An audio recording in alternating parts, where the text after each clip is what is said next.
इस कार्यक्रम के पुण्यार्जक हैं श्री नितिन सेठी जी, श्रीमती दीपाली सेठी जी, इंदौर। श्री ओम नमः सिद्धेभ्यः। जय श्री ओम नमः सिद्धेभ्यः। जय श्री ओम नमः सिद्धेभ्यः।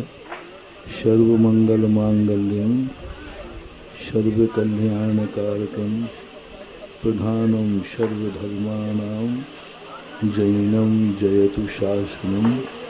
जैनं जयतु शासनं। जैनं जयतु शासनं। पंच परमेष्ठी भगवान की आचार्य श्री गुरुवर कुंद कुंद महाराज की, आचार्य श्री गुरुवर विद्यासागर महाराज की। इस रहस्यमयी सृष्टि में व्यक्ति इतना भ्रमित हो चुका है कि वो अपनी जिंदगी को ही जिंदगी समझने को तैयार नहीं हो पा रहा, क्योंकि दुनिया के रहस्य ऐसे अदृश्य रूप से अनायास जिंदगी में उद्घाटित हो जाते हैं कि जब वो उद्घाटित होते हैं तो व्यक्ति आश्चर्यचकित रह जाता है। कल अग्रवाल कॉलोनी में कहा था, कौन है जो जिंदगी के और इस सृष्टि के रहस्यों को उद्घाटित कर दे। एक थोड़ी बहुत आशा भगवान के ऊपर थी कि भगवान तो कम से कम सृष्टि के रहस्यों का उद्घाटन करेंगे, लेकिन वो भी नहीं कर पाए। उस सृष्टि की रहस्यमय सृष्टि को जान तो सके, लेकिन बता नहीं सके। जाना है उन्होंने सब कुछ, पूरा सब कुछ जान लिया, त्रिकाली जान लिया, अतीत जान लिया, भविष्य जान लिया। लेकिन जब हमने पूछा कि हे प्रभु, जो आपने जाना मुझे बताओ, वो बताने में असमर्थता व्यक्त कर दी। मैं नहीं बता सकता। और जब तुम सृष्टि के स्वरूप को नहीं बता सकते हो, तो हम इस सृष्टि में कैसे कैसे अपने जीवन को निशंकित कर सके। हम अपनी खुद जिंदगी का एक क्षण निश्चित नहीं कर पा रहे। एक क्षण हम निशंकित होकर के नहीं जी पा रहे। एक क्षण के लिए भी हमारे मन में भाव आ जाए कि मैं निशंकित हो जाऊं, कोई निशंकित हो नहीं पा रहा। पूज्यवर कुंद कुंद स्वामी कहते हैं, जब तक तुम निशंकित नहीं होगे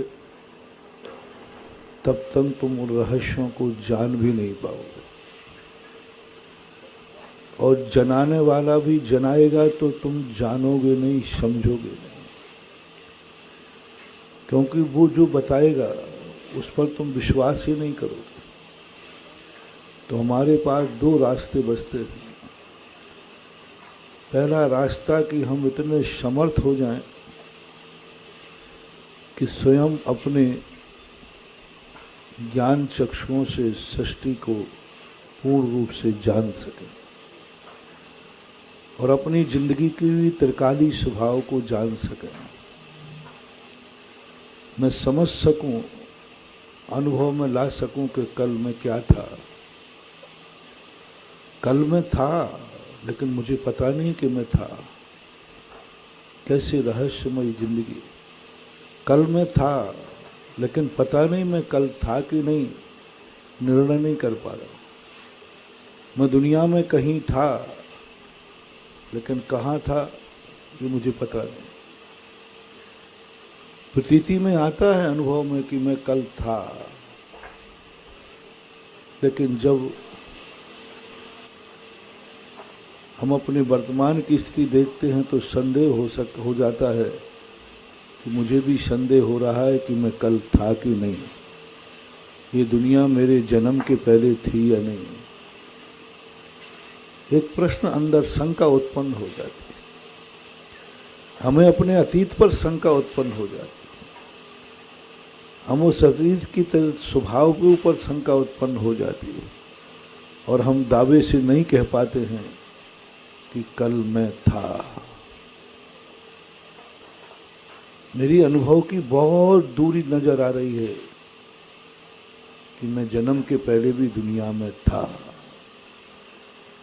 पहला निर्णय, पहली तत्व दृष्टि, हमें इस सत्ता की अनुभूति होना चाहिए कि मैं इस जन्म के पहले भी था। अभी ये शास्त्रों में पढ़ा है, ये रटी रटाई कहानियां हैं। भगवान के ऊपर विश्वास करके हम मान रहे हैं कि मैं कल था, लेकिन आत्मा की पर्याय नहीं बन पा रही, ज्ञान की पर्याय नहीं बन पा रही है, उन अनुभव में नहीं आ पा रही वह अतीत का स्वभाव, वह शाश्वत सत्ता, वह अविनाशी सत्ता जो अनादिकाल से थी।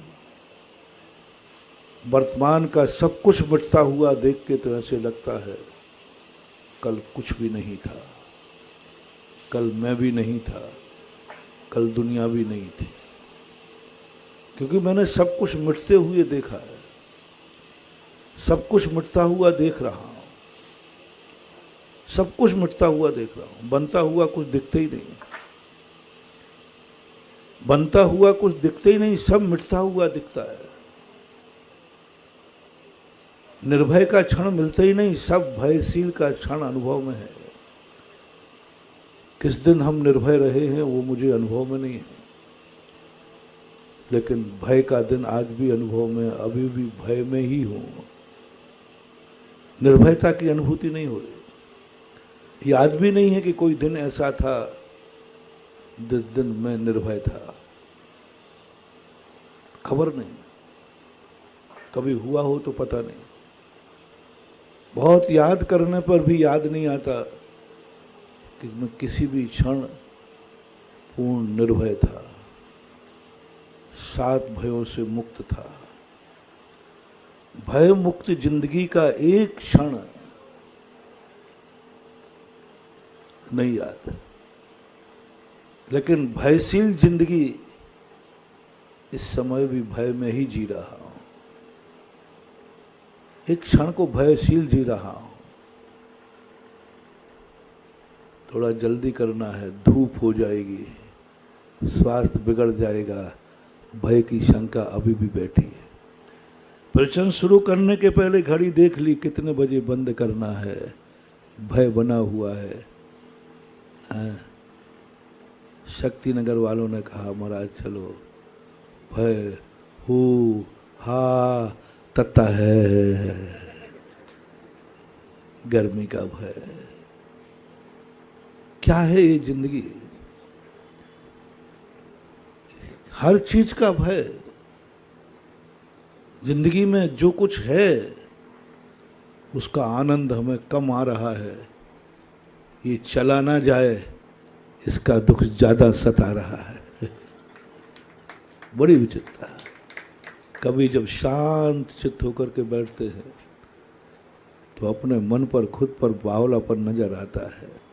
कितना मूर्ख है अपना मन, कितना मूर्ख है अपना ज्ञान, कितना मूर्ख हूं मैं कि जो है उसकी आनंद की अनुभूति नहीं हो रही है। उसमें एक भय की लकीर खिल जाती है, कब चला जाए, कब ये हंसी आंसू में बदल जाए,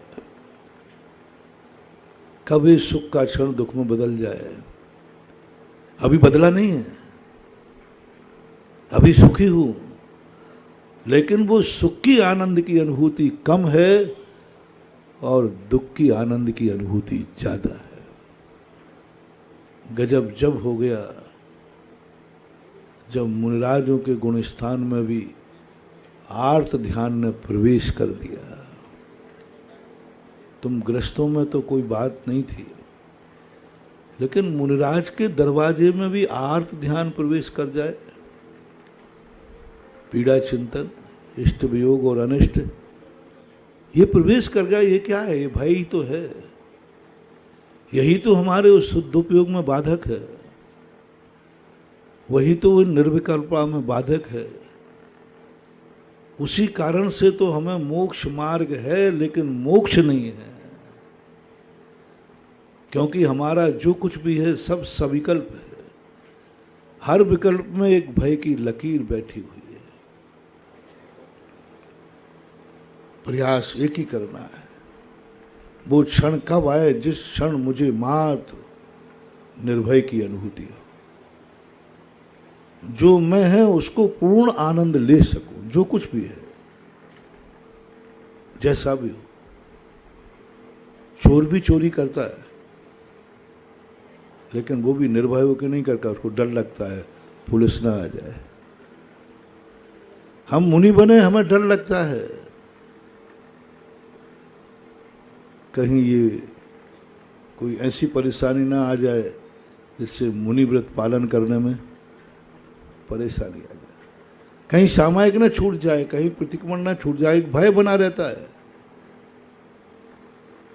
एक भय बना रहता है कि सामायिक में लेट हो रहा हो, एक बना रहना रहता है प्रतिक्रमण का समय हो गया, एक भय बना रहता है कहीं कोई मेरे पैर से कोई जीव न कुचल जाए, ये भय बना रहता है। एक भय बना रहता है, कदम उठाते ही निर्भयता नहीं आती। मैं ये दावा नहीं कर सकता कि मैं जो कदम उठा रहा हूं, मैं दावा करता हूं मेरे पैर से कोई जीव नहीं मरेगा। उठाते ही भय, आंखें एकदम सावधान, भय कोई जीव मर सकता है, किसी का बुरा हो सकता है। यही भय, बोलते समय भय, प्रवचन निर्भय होकर नहीं दे पा रहा हूं, डर लग रहा है कहीं कोई आगम विरुद्ध बात न हो जाए, कहीं ऐसी बात ना हो जाए जो गलत हो जाए, कहीं किसी को गलत मार्ग की प्रेरणा और मैं सही बोलूं, ये निर्णय भी हो जाता। कई बार निर्णय हो सकता है, मैं दावा करता हूं कि मैं जो बोल रहा हूं सही है, फिर भी डर लग रहा है कि तुम सही समझ पाओगे कि नहीं, ये डर लग गया। बोलो, भाव आ गया कि मैं सही बोल रहा, पक्का भाव, आगम से भाव आ गया। कुंद स्वामी की बात पर बर्बाद हो गया। नहीं, मुझे अच्छी तरह याद है, कुंद के समय सार में यही गाथा है, 2-3 बार सोच भी लिया, हाँ नहीं यही है, एक शब्द भी यहां वहां नहीं है, निसंकेत हो गया। लेकिन तुरंत डर लगा समझाते समय, तुम इसको सही समझ पाओगे या मैं सही समझा पाऊंगा या नहीं। सत्य को पाकर के भी डर रहा हूं कि मैं समझा पाऊंगा या नहीं। धर्म को पाकर के भी निडर नहीं हूं कि ये धर्म को मैं अपनी जीवन की त्रिकाली सत्ता बना पाऊंगा या नहीं। इन सारी चीजों के लिए बहुत प्रयास करने पर, बहुत चिंतन मनन करने पर भी वो क्षण नहीं ला पा रहा हूं। और जिस दिन वो क्षण हमारा आ जाएगा, उसी दिन मुझे किसी की जरूरत नहीं पड़ेगी। सारी सृष्टि का रहस्य मेरी हथेली में होगा, मेरे ज्ञान तले होगा, मैं ज्ञाता होऊंगा, मैं दृष्टा होऊंगा और सृष्टि ज्ञेय होगी और मैं ज्ञायक स्वभावी हो जाऊंगा। लेकिन आएगा कब? इसके लिए हमें स्वयं की शक्तियां तो हमने लाख उपाय किया, नहीं जगा पाया। स्वयं उपादान दृष्टि से तो मैंने बहुत सोचा कि मैं अपनी शक्तियों का भोक्ता स्वयं बन जाऊं। जब संपत्ति मेरी है तो मैं क्यों दूसरे की तरफ देखूं। लेकिन पता चला कि हमारी आत्मा की शक्ति बैंक के लॉकर के समान है। बैंक में एक लॉकर होता है, उसमें सब कुछ हमारा रखा रहता है, किसी को बताने की जरूरत नहीं, सब कुछ हमारा है। लेकिन आप जब तक मैनेजर की चाबी नहीं लगेगी उस लॉकर से कुछ निकाल नहीं सकते। यदि लॉकर में नहीं रखते हो तो सुरक्षित नहीं हो, कोई लूट लेगा। और लॉकर में रखता हूं तो मैनेजर के अधीन होना पड़ेगा, उसके अधीन जब तक वो चाबी नहीं लगेगी।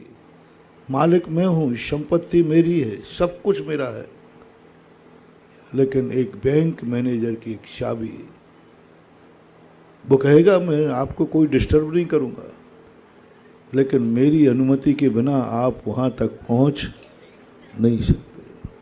अपन लोगों की सारी संपत्ति ऐसे ही बैंक लॉकर में रखी हुई है। सब कुछ मेरा है, सब कुछ मेरा मालिक है, लेकिन सबसे बड़ा बैंक लॉकर का मैनेजर है इस कलयुग में। सतयुग में तो लोग अपनी संपत्ति स्वयं रखते थे, क्योंकि संपत्तिवान सभी लोग होते थे, लुटेरा कोई होता ही नहीं था। लुटेरा कोई होता ही नहीं था। और इतनी शक्तियां होती थी कि लूटने वाला आए तो जैसे ही दरवाजे पे आएगा लूटने का भाव बदल जाएगा। वो केवल्य शक्ति ऐसी प्रकट हो जाती है जिस पर किसी को लूटने की संभावना नहीं रहती, कोई अतिक्रमण नहीं कर सकता, कोई अपनी सत्ता नहीं बना सकता। वो आज है नहीं। इसलिए आज हम चाहें कि अपनी संपत्ति की सुरक्षा स्वयं करें, नहीं करने देगा। एक कलयुग है, इसमें लूटने वाले कम हैं, लूटने वाले ज्यादा हैं। लूटने वाले कम हैं, लूटने वाले ज्यादा हैं। सज्जन कम हैं, दुर्जन ज्यादा हैं। अच्छा सोचने वाले कम हैं, बुरा सोचने वाले ज्यादा है। एक कलयुग है, यहां कोई भी सुरक्षा स्वयं नहीं कर सकता, स्वयं नहीं कर सकता। जैन दर्शन में सर्वशक्तिमान उसे कहा जो स्वयं अपने आप में सुरक्षित है, जिसका अकाल मौत नहीं हो सकती, जिसको कोई मार नहीं सकता, उसे जैन दर्शन भगवान या सर्वज्ञ कहता है। लेकिन आज पंचम काल में तो हर चीज पर, जिस देश में, जिस नगर में पुलिस का थाना हो, समझ लेना यहां डाकू ज्यादा रहते हैं। जिस मोहल्ले में रात में पुलिस का पहरा हो, समझ लेना वहां डाकू ज्यादा रहते हैं। जिसके आगे पीछे पुलिस चलती हो, समझ लेना उसको खतरा ज्यादा है। आज बिना सुरक्षा बल के, इसलिए सबसे पहले गजब की बात कही, बहुत गजब। तीर्थंकर ऋषभदेव अपने आत्म कल्याण के लिए जन्म लिया था, वो अमोघ शक्ति प्रकट करने के लिए जन्म लिया था, जिसका कोई तुम्हें मार नहीं सकता, कोई तुम्हें जला नहीं सकता, कोई कुछ नहीं कर सकता। ऐसी शक्ति, ऐसी साधना, ऐसा चमत्कार, ऐसी शक्तियों को आविर्भूत करने के लिए प्रभु इस दुनिया में आए थे। उनका प्रोटोकॉल भी यही था। अनादिकाल से सभी तीर्थंकरों ने यही किया, लेकिन इस युग के ऋषभदेव तीर्थंकर भयभीत हो गए, डर गए कि जिस उंडाव सर्पणी काल में मैं जन्मा हूं, इस उंडाव सर्पणी काल में उस शक्ति को उत्पन्न करने लायक ही नहीं रह पाएगा, उस शक्ति को उत्पन्न करने के लिए वो तैयार ही नहीं हो पाएगा, उसके पहले ही कुचल दिया जाएगा, उसके पहले ही कोई नाश कर देगा। अविनाशी शक्ति बाद में प्रकट होगी, पहले ही विनाश हो जाएगा। इसलिए उन्होंने कहा अब वह शक्ति को प्रकट नहीं करना है, पहले उस शक्ति को प्रकट करने लायक वो व्यक्ति सुरक्षित बच सके। इसलिए उन्होंने सबसे पहले कोई उपदेश नहीं दिया, रोटी का उपदेश नहीं दिया, खाने पीने का उपदेश नहीं दिया, रहने मकान का उपदेश नहीं दिया। इन चर्च लोग में सबसे पहले उपदेश दिया, तुम सुरक्षित रहो, सुरक्षित बनो, सुरक्षा करो। सबसे पहला उपदेश दिया असी का, तलवार का। कैसी थी महान आत्मा, जिनका सबसे पहले उपदेश अहिंसा के शस्त्र से उठना चाहिए था, अहिंसा का उपदेश देना चाहिए था, शाश्वत अविनाशी मार्ग का करना चाहिए था। लेकिन सबसे पहले उपदेश दिया ऋषभदेव ने अपने भक्तों को, तलवार उठाओ, असी उठाओ, शस्त्र उठाओ। करुणा निधान, अहिंसा का पुजारी, जगत कल्याण करने की भावना रखने वाला एक ऐसे शस्त्र का उपदेश दे रहा है, जब भी चलेगा किसी का विनाश होगा। वो जानते थे क्यों। और उन्होंने कहा कि नहीं, रोजी रोटी जरूरी नहीं है, रोजी रोटी के बिना तो मर भी जाओगे तो कोई ज्यादा फर्क नहीं पड़ने वाला है। लेकिन यदि तुम्हें कोई दूसरा मार देगा, धर्मात्मा को मार देगा, तो धर्म का ही लोप हो जाएगा। पहले मार्ग की रक्षा करो, मार्गी की नहीं। धर्म की रक्षा नहीं, धर्मात्मा की रक्षा करो। घी की नहीं, घड़े की रक्षा करो। आपके सिर पर घी का घड़ा रखा हुआ और आप गिरने लगे, तो घी को पकड़ोगे कि घड़े को? खाओगे क्या है? खाओगे क्या? घी। पकड़ोगे क्या? सुरक्षा किसकी? घड़ा खाओगे? बस आज इस कलयुग में जो कुछ भी हम देख रहे हैं, घड़ा कोई काम आने वाला नहीं, खाने में काम नहीं आने वाला। लेकिन सारी सुरक्षा की ताकत घड़े की रक्षा में लगाना है, घी की रक्षा तो अपने आप हो जाएगी। धर्म घी के समान है और धर्मात्मा घड़े के समान है। धर्मात्मा घड़े के समान है, धर्म घी के समान है। धर्मात्मा की रक्षा करोगे, धर्म की अपने आप रक्षा हो जाएगी। और धर्म की रक्षा करोगे तो धर्म भी जाएगा और धर्मात्मा भी चला जाएगा। न धर्मो धार्मी।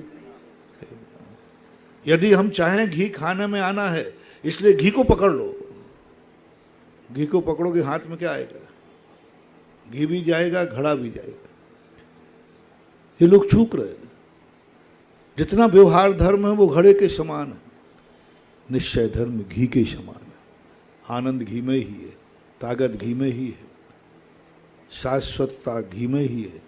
लेकिन सुरक्षा घी की चाहते हो तो व्यवहार रूपी घड़ा, धर्मात्मा की रक्षा करो। ऋषभदेव ने कहा कि नहीं, धर्मात्मा की रक्षा करो, धर्म की नहीं। धर्म की रक्षा पीछी से होती है और धर्मात्मा की रक्षा तलवार से होती है।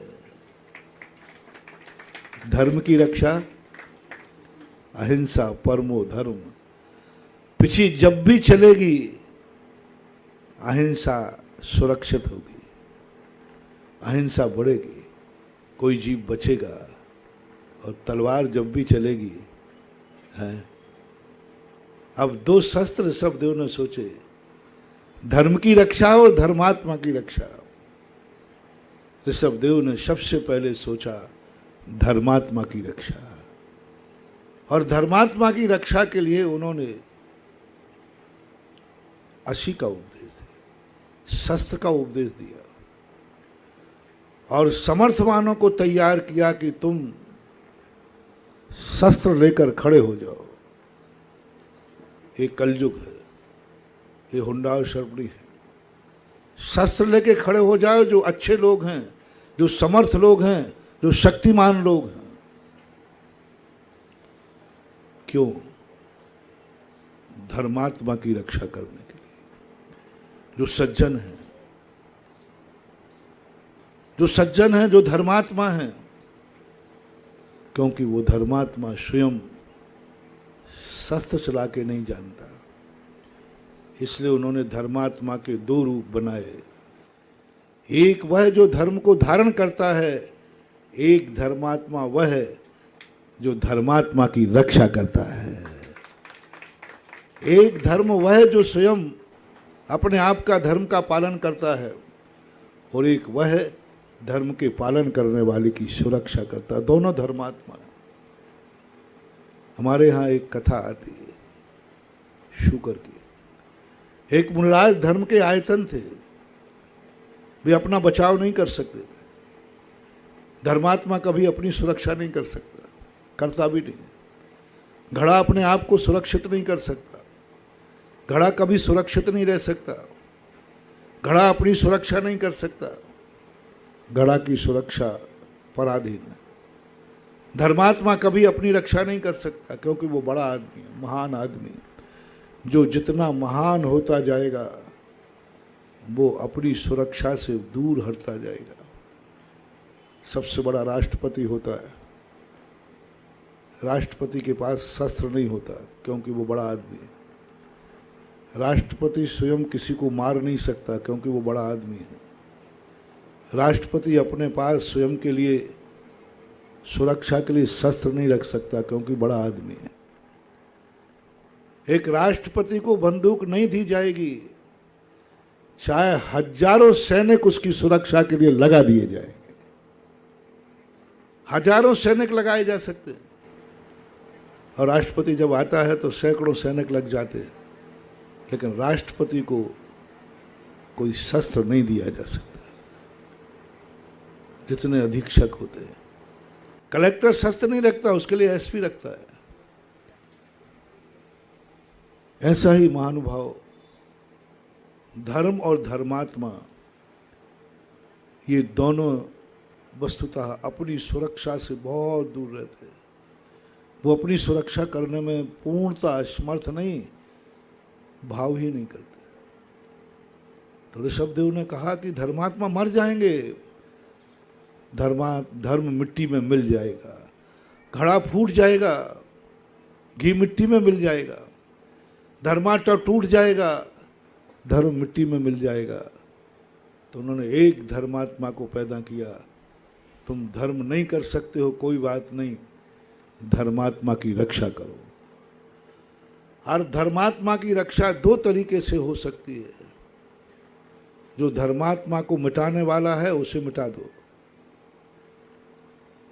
अथवा जो धर्मात्मा को बचाने मिटाने की बात कर रहे हैं, तुम उसको बचाने में स्वयं मिट जाओ। दो तरीके। जो धर्मात्मा को मिटाने वाला है उसे मिटा दो, या उस धर्मात्मा की रक्षा करने के लिए स्वयं भी मिट जाओ। स्वयं मिट, दो ही तरीके, तीसरा कोई तरीका नहीं। या तो स्वयं मिट जाओ या मिटा दो। जो मिट जाता है, मिटा देता है, उसे भी ऋषभदेव ने धर्मात्मा की कोटि में लिया। उसे क्षत्रिय कहा, सबसे पहला वर्ण कहा, सबसे उच्च कहा, सबसे बड़ा। धर्मात्मा से भी ज्यादा महान वो होता है जो धर्मात्मा की रक्षा करता है। बहुत बड़ी चीज। और धर्मात्मा की रक्षा करने के लिए एक क्षत्रिय कौम सुनी। आज वर्तमान में कितने लोग समाज में ऐसे हैं जो धर्म पर संकट आवे, धर्मात्मा पर संकट आवे और अपने जीवन को समर्पित कर देवे। बताते आमनपुर में ऐसा हुआ, एक व्यक्ति ने धर्म के खातिर, अपने मकान के खातिर नहीं, अपने परिवार के खातिर नहीं, एक धर्म के खातिर, एक मंदिर के खातिर अपनी जिंदगी भी दांव पर लगा दी। इससे बड़ा कोई धर्मात्मा नहीं हो सकता। बताते हैं जब राष्ट्र के लिए कोई सैनिक मर जाता है तो उस सैनिक की बॉडी को, एक छोटा सा सैनिक है लेकिन राष्ट्रपति भी उसे सैल्यूट करता है, जिंदा में नहीं। वो सैनिक जिंदा में है तब नहीं, लेकिन राष्ट्र के लिए जब मर जाता है तो राष्ट्रपति भी सैल्यूट करता है, प्रधानमंत्री भी सैल्यूट करता है, क्योंकि वो जानता है राष्ट्रपति से भी सबसे बड़ा कोई व्यक्ति है, वह जो देश की रक्षा के लिए मर गया है, वो राष्ट्रपति से भी बड़ा है, प्रधानमंत्री से भी बड़ा है, क्योंकि वो राष्ट्र के लिए मरा है। देश के लिए जब लोगों ने अपनी आहुतियां दी, स्वतंत्रता संग्राम सेनानी घोषित कर दिया गया। आज देश के लिए ना जाने कितने गद्दार थे जो दुश्मनों से मिलकर के देश को खोखला करते रहे। ऐसे भी देश में लोग थे जो दुश्मनों से मिलकर देश को खोखला करते रहे, अपने मिलकर के ही अपनों का विनाश करते रहे। लेकिन अच्छे लोग भी थे, उनको आपने स्वतंत्रता संग्राम सेनानी कहा।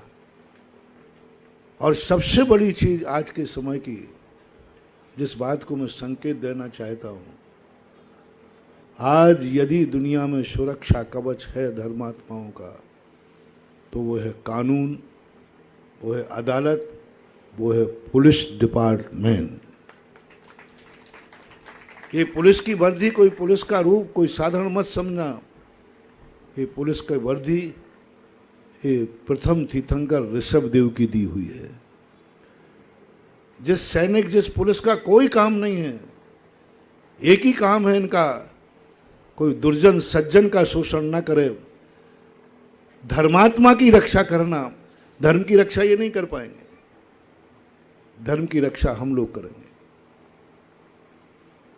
लेकिन जहां धर्म रहता है, ऐसे धर्मात्मा की रक्षा सैनिक करेगा, पुलिस करेगी। यदि हमारे देश की पुलिस ऋषभदेव जैसा जो भावना थी, कितने नीचे उतर आए ऋषभदेव, कितने नीचे उतर आए ऋषभदेव, शस्त्र पर उतर आए, तलवार चलाना सिखा रहे हैं, वार करना सिखा रहे हैं। ऐसा वार करना चूक ना जाए, ऐसा वार करना बच ना जाए। ऋषभदेव सिखा रहे, अहिंसा का पुजारी। कौन जानता था तलवार चलाना? उन्होंने सिखाया। यानी ऋषभदेव जानते थे कि ये कार्य धर्म को पालन करने से भी ज्यादा कठिन कार्य है, धर्मात्मा की सुरक्षा करना। धन कमाने से भी ज्यादा महत्वपूर्ण क्या है? धन की सुरक्षा करना।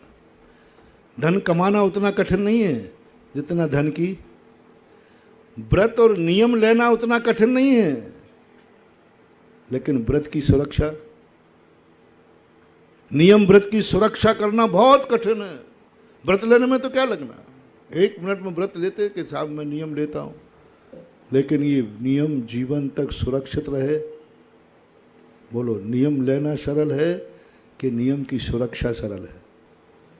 नियम लेना सरल है, सुरक्षा करना। धन कमाना सरल है, लेकिन धन की सुरक्षा करना, धर्म का पालन करना सरल है, लेकिन धर्मात्मा की रक्षा करना बहुत कठिन। आज हमें बहुत बड़ी ऋषभदेव की उस नीतियों को बहुत दाद देना पड़ती है कि ये ऋषभदेव, काश यदि आप ये 80 की नीति नहीं बताते तो आज क्या होता। आज यदि सैनिक की पद्धति नहीं होती तो आज क्या होता।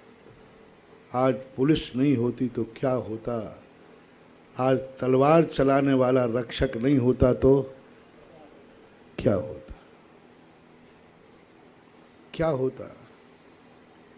यही होता कि ना तुम आमनपुर के इस मैदान में बैठे होते और ना हम बैठे होते,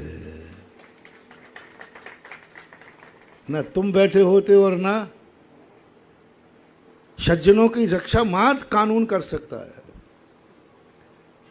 और कानून जिनके हाथ में है वो कर सकते हैं।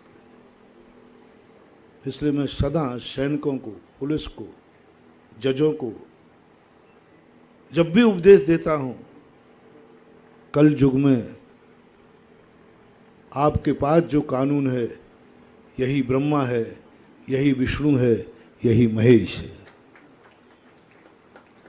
तुम चाहो तो इस ब्रह्मांड की सुरक्षा कर सकते हो, और तुम्हारी नीयत बिगड़ जाए तो इस ब्रह्मांड का नाश भी हो सकता है। कानून ही ब्रह्मा है। इसलिए ऋषभ देव ने कहा कि सबसे पहले इस युग में किसकी जरूरत है? कानून की, क्षत्रियता की, शस्त्र की जरूरत है। रोटी से पहले शस्त्र चाहिए। जीवन की आजीविका के पहले सुरक्षा चाहिए। कमाने के पहले सुरक्षा पर सोचो, व्रत लेने के पहले उसकी सुरक्षा सोचो, घर से बाहर कदम रखने के पहले सुरक्षा पर विचार करो। किस रास्ते पे जा रहे हो, किस रास्ते पे जा रहे हो? चलने के पहले सोचो कि यह रास्ता सुरक्षित है कि नहीं। तो आज जो इस युग में अपन जी रहे हैं, इस युग में कोई ना कोई हमें ऐसे सहारा चाहिए। हम अपनी स्वयं शक्तियां जागृत नहीं कर पाएंगे, हम अपने आप को कभी सुरक्षित नहीं कर पाएंगे, क्योंकि हमने पहले ही कहा, अनुभव में अविनाशी शक्ति नहीं, विनाशी शक्ति ध्यान में आ रही है। जीवन जीने का आनंद नहीं आ रहा है, मौत का भय सता रहा है। निरोगी होने का आनंद नहीं आ रहा है, रोगी होने का भय सता रहा है। अभी अपन छाया में बैठे हैं, इसका आनंद नहीं आ रहा है। शाम को 2 किलोमीटर चलना और धूप का दुख सता रहा है। 3-4 बार चर्चा कर चुके। 5 बजे उठूं कि 5:15 में? मन कहता है 5:20 पे उठना, थोड़ी धूप भाई। अभी हम छाया में बैठे हैं, अभी हम छाया में बैठे हैं, इसका आनंद नहीं है धूप का। एक ऐसी स्थिति बन गई है, हमारे पास बहुत कुछ है आज, बहुत कुछ हंसने के लिए, आनंद के लिए बहुत कुछ है, लेकिन बस वो जो थोड़ी भविष्य की कल्पना आती है, सारा सुख आनंद भय में बदल जाता है। बहुत कुछ मनोरंजन, धर्म में बहुत ताकत, सामायिक में बहुत ताकत, नमोकार मंत्र की माला में बहुत ताकत है। और आज अभी हम छठे काल में नहीं हैं। आज हमारे सुख के दिन ज्यादा हैं, दुख के दिन कम हैं। समझना थोड़ा। आज व्यक्ति को 24 घंटे में साता का उदय ज्यादा है कि असाता का है? साता का बढ़िया। 24 घंटे में साता का उदय है। 24 घंटे में हमारे पास सुख की सामग्री ज्यादा है, लेकिन दुर्भाग्य है सुख हमें ज्यादा है, दुख कम है, लेकिन दुखी हम ज्यादा हैं, सुखी हम कम हैं। कैसा उल्टा हो रहा है? सुख का साधन मेरे पास ज्यादा, मैं सब तरफ से सुखी हूं। साता कर्म का उदय सबसे ज्यादा है हमारे पास, सब तरफ से साता है। 24 घंटे में वो साता असाता का यदि हम बैलेंस निकालें तो साता के क्षण ज्यादा। जितनी देर सो रहे हो, जितनी देर भोजन कर रहे हो, साता ही साता उदय में। लेकिन सुख के साधन होने पर भी हम उतने सुखी नहीं हैं जितना हमारे पास सुख है। सुख होना अलग चीज है और सुखी होना अलग चीज। दुख होना अलग चीज है और दुखी होना, दुख है नहीं लेकिन हम दुखी हैं। अब इससे कैसे निजात पाएं? कोई तो यहां मिले जो हमें एक क्षण उस भावी कल्पना से और भावी विनाश की विभीषिका से मुक्त कर दे। जाओ, तुम्हारा विनाश नहीं होगा। कोई तो ऐसा सहारा, अन्यथा तो हमारे लिए यही अनुभूति आई। कबीर ने लिखा है ना, चलती चक्की देखकर दिया कबीरा रोए, दो पाटन के बीच में साबत बचा न कोई। सब कुछ मिटता हुआ दिखता है, सब कुछ मिटती हुई अनुभूति होती है, सब जाता हुआ दिखता है। जिंदगी जीने का आनंद नहीं आ रहा है, जाती हुई दिख रही है। बचपन गया, जवानी आई, अब जवानी आ रही है कि जा रही है? किसका भय है? बुढ़ापे में क्या होगा? है ना, एक भय की आशंका, विनाश की आशंका। क्या ऐसे ही मर जाएंगे? कि ऐसे ही दुखी होकर के जिंदगी की शाम हो जाएगी? क्या इसी भावी अनिष्ट की संभावना में वर्तमान के आनंद से हम वंचित होते जाएंगे? कोई ना कोई है दुनिया में जरूर जो हमें निर्भय कर देगा। कबीर तो रो पड़े, कबीर के अंदर तो रोना आ गया, क्योंकि उन्होंने तो सब विनाश ही विनाश। ज्ञानी आदमी थे, नीतिज्ञ आदमी थे, उन्होंने जो कुछ भी देखा सबको मिटते हुए देखा, सब हाथ से जाता हुआ देखा, रो पड़े। बताते उनका एक बेटा था, उसको एक तत्व दृष्टि प्राप्त हुई थी, उसके लिए कोई एक आलम्बन आत्मा से प्रकट हुआ था। जब पिताजी ने ये कहा कि देख, सारी जिंदगी सारी दुनिया इस चक्की के समान है, जितने दाने गए सब पिस करके आटा बन गए, दुनिया में अलग नहीं जाना है। जिस चक्की में विनाश की लीला दिख रही है, उसी चक्की में कुछ ना कुछ ऐसा है जहां अविनाश का भी तांडव आनंद आ रहा है। उसी चक्की में आनंद है, जहां विनाश है वहीं अविनाश है। इसलिए पूज्यपाद स्वामी ने, पूज्यवर ने शत की परिभाषा शाश्वत नहीं बनाई, उत्पाद व्यय ध्रुव युक्तम शत। अरे शत तो त्रिकाली सत्ता है और उसकी परिभाषा विनाश। उत्पाद व्यय बड़ी विचित्र परिभाषा है। संसार का कोई दार्शनिक ये परिभाषा नहीं बना पाया। हर दार्शनिक ने परिभाषा बनाई सत सत है, जो कल भी था, आज भी है और कल भी। लेकिन पूज्यपाद स्वामी कहते हैं सत वह है जो कल नहीं था, आज है, कल नहीं रहेगा, फिर भी है। उत्पाद व्यय का ये सिद्धांत जैन दर्शन का एक ऐसा काट सिद्धांत है कि सारे दुनिया के दार्शनिक यहां फैल है। उत्पाद व्यय में अविनाश, उत्पाद व्यय में अविनाश का दर्शन, विनाश में अभिधान का दर्शन। सब कुछ मिट रहा है और आनंद आ रहा है शाश्वत अनुभूति का। मर रहा है और कह रहा है अब हम अमर भय न मरेंगे। सल्लेखना में मर रहा है, अनिल का त्याग कर दिया है, मरना निश्चित है। सारा जगत कह रहा है मरेगा और मरने वाला कह रहा है अब हम अमर भय न मरेंगे। मौत में अमरता का दर्शन, मौत में अमरता का दर्शन, आग में अग्निकुंड का दर्शन, चमत्कार। सारी दुनिया कह रही है आग में कूदे की, आग जल रही है, लेकिन वही एक चैतन्य शक्ति कह रही है कूदने दो, बताता हूं ये आग का कुंड रहता है या जल का कुंड बन जाता है। विदेही जब कूद रही थी तब क्या था? आग का कुंड था, आग थी। आग का काम क्या है? जलाना।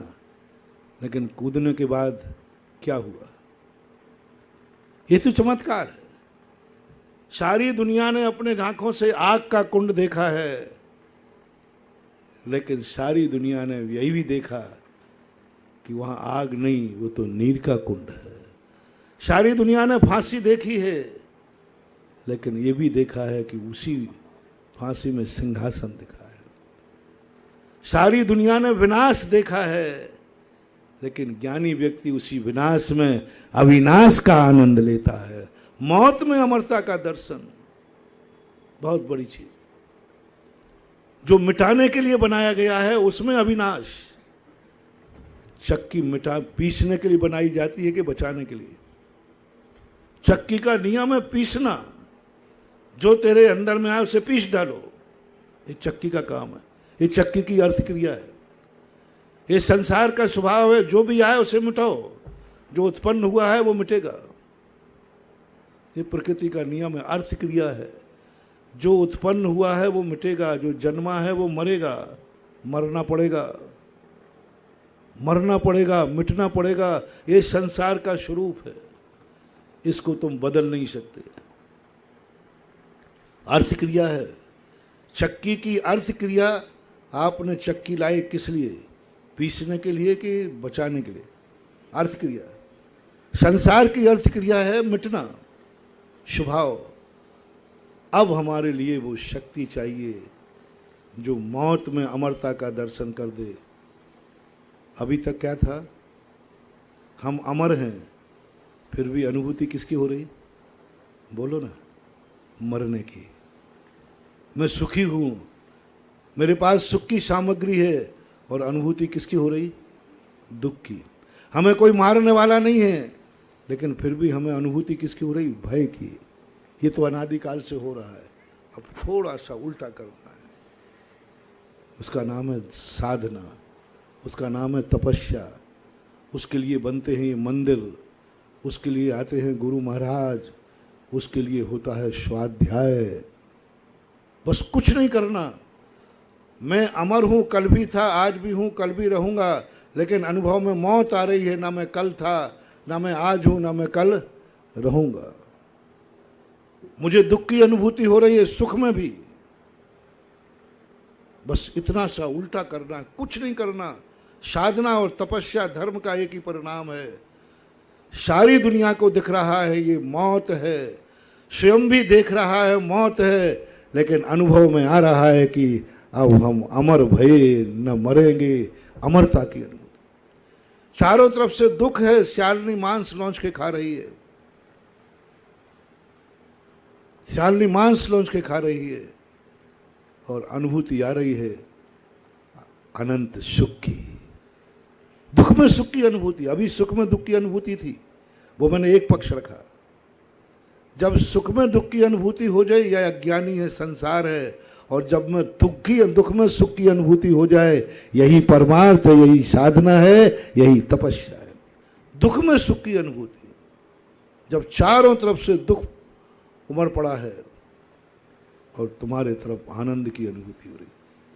आग के कुंड में नीर का दर्शन, आग के कुंड में कूदा है और आनंद आ रहा है जल की शीतलता का। इसी को बोलते हैं चमत्कार। अतिशय किसे बोलते? कूदी थी तो आग थी, और जब कूदी तो शीतलता का अनुभव हो रहा है। आग और शीतलता, उष्णता में कितना अंतर है? परस्पर में विरोधी है कि नहीं? दोनों एक साथ कभी? ऐसी क्या शक्ति थी, ऐसी क्या साधना थी कि आग शीतल हो गई, लकड़ियां कमर की पाखुड़ी बन गई? क्या है ये? क्या है तपस्या? बस यही सबसे बड़ा चमत्कार अपनी जिंदगी में घटित करना है कि जब हमने पैर रखा था तो आग पर रखा था, लेकिन जब अनुभूति को देखा तो फूल पे पैर रखने का आनंद आ गया।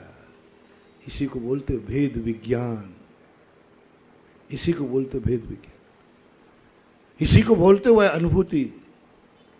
जो विनाश के लिए चक्की आई थी, और विनाश में भी मैं अविनाशी का अनुभव कर रहा हूं।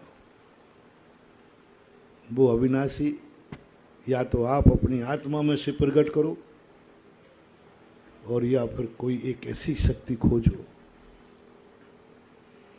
जो कमाल ने खोजी। उसी चक्की को देखकर कबीर रो रहा है, उसी चक्की को देखकर कबीर हताश हो रहा है, उसी चक्की को देखकर कबीर का सब कुछ जीने की जिंदगी का रस ही खत्म हो गया। और कमाल ने भी उसी चक्की को देखा, कोई अलग नहीं, और वो हंस पड़ा। चक्की चलती देखकर दिया कमाल हंसाए, जो कीले से लग रहा ताकि पिसे बलाए। अब आज हाथ की चक्कियां तो है नहीं, कोई बूढ़ी दादी माँ हो जिंदा तो पूछ लेना, नहीं तो पुरातत्व विभाग में मिल जाएगी कि आज चक्की रखी होगी। देखना, दाने डाले थे तुमने किसके लिए? पीसने के लिए। जो दाने कील से बाजू में चिपक जाते हैं, चक्की कितनी घूमती रहे, चक्की का पार्ट उठा के देखना, वो दाने दिन भर चक्की घूमी, दानों का बाल भी बांका नहीं हुआ। क्यों? क्यों? उन्होंने कीले का सहारा ले लिया था, और जिसने कीले का सहारा छोड़ गया वो पिस गया। और आज इस कलयुग में कील कौन है? जिनेन देव का मंदिर, गुरु गुरुओं के उपदेश, नमोकार मंत्र, शास्त्र, ये कीले हैं बंधुओं। पिस जाओगे, पिस जाओगे, क्योंकि संसार का स्वभाव पीसना है। उत्पाद हुआ है तो मरना है। बस एक कील, एक ऐसा सहारा मिल जाए जिसके सहारे से ऐसी अनुभूति हो, अब मेरा कोई कुछ नहीं बिगाड़ सकता, क्योंकि मेरे सहारा कौन है? कील है। चक्की पे भरोसा मत करना, इस संसार पे भरोसा मत करना, चक्की पे भरोसा मत करना, वो तो पीसने के लिए है, वो पीसेगी। इस संसार पे भरोसा मत करना, ये तो दुख देने के लिए है, तो दुख देगा। संसार से कामना नहीं करना कि संसार में कोई ईमानदार हो जाए, संसार तो बेईमानों का है, संसार तो दुर्जनों का है, संसार तो दुष्टों का बाहुल्य है, संसार में तो दुष्टों की संख्या ज्यादा है, दुष्टों की संख्या ज्यादा। तो मात विश्वास करना संसार पे नहीं, संसार में रहने वाला एक ऐसी कील है जिस कील को इस संसार भी नहीं मिटा सकता। कोई कर्म इससे दुखी नहीं दे सकता। अरहंत भगवान का ही मंदिर क्यों बनता है? भगवान का ही मंदिर क्यों बनता है? गुरु का क्यों नहीं? माँ बाप का क्यों नहीं? और किसी का क्यों नहीं? इनके भी मंदिर बनना चाहिए, ये भी तो उपकारी है। नहीं, ये उपकारी है, लेकिन यदि ये चपेट में आ गए तो ये चक्की में पिस सकते हैं। संसार में कर्म इनको दुखी कर सकता है। हमें ऐसी शक्ति का सहारा लेना है जिससे कर्म भी दुखी ना कर सके, संसार की कोई नियत उनको पीस ना सके, संसार की कोई भी नियत कानून उनकी जिंदगी दायरे में जाकर सब खत्म हो जाए। और यहाँ तक ये तो हुआ कील का सहारा, ये तो हुआ कील का स्वभाव। ऐसे कील की शरण लो जिसे संसार के सारे नियम कानून उसका कुछ भी ना बिगाड़ पाए। दूसरी तरीका हो, अरहंत को क्यों लिया जाता है? अरहंतों के मंदिर क्यों बनते हैं? दूसरा कारण है कि जो अरहंत भगवान जहां बैठते हैं उनके समोषण में जाते ही अरहंत तो दुखी होंगे ही नहीं, और जो समोषण में जाएगा वो भी दुख से मुक्ति पा लेगा। जाते ही भगवान किसी के दुख दूर नहीं करते, जाते ही वहां नियम है कि उसके असाता का समोषण में किसी की असाता कर्म का उदय नहीं होता, हो भी तो उधीरना नहीं होती, कोई दुखी नहीं रहता, कोई किसी को मार पीट नहीं सकता, बिल्ली और चूहे एक साथ बैठे रहते हैं, शेर गाय एक घाट पर पानी पीते हैं, वहां कोई भय नहीं, तो मात्र एक स्थान ऐसा है जहां जाने पर हम निर्भय हो सकते हैं। प्रवचन की मूल भूमिका का उपसंहार। शुरुआत हुई थी भय से। हम कैसे निर्भय बने, कैसे निशंक बने? हम कहाँ घोषणा करें कि यह क्षण मैं निशंक हूं, मुझे कोई डर नहीं है। मात्र इस 3 लोक में एक स्थान है, समो शरण, जहां बताते हैं कोई किसी को मार नहीं सकता।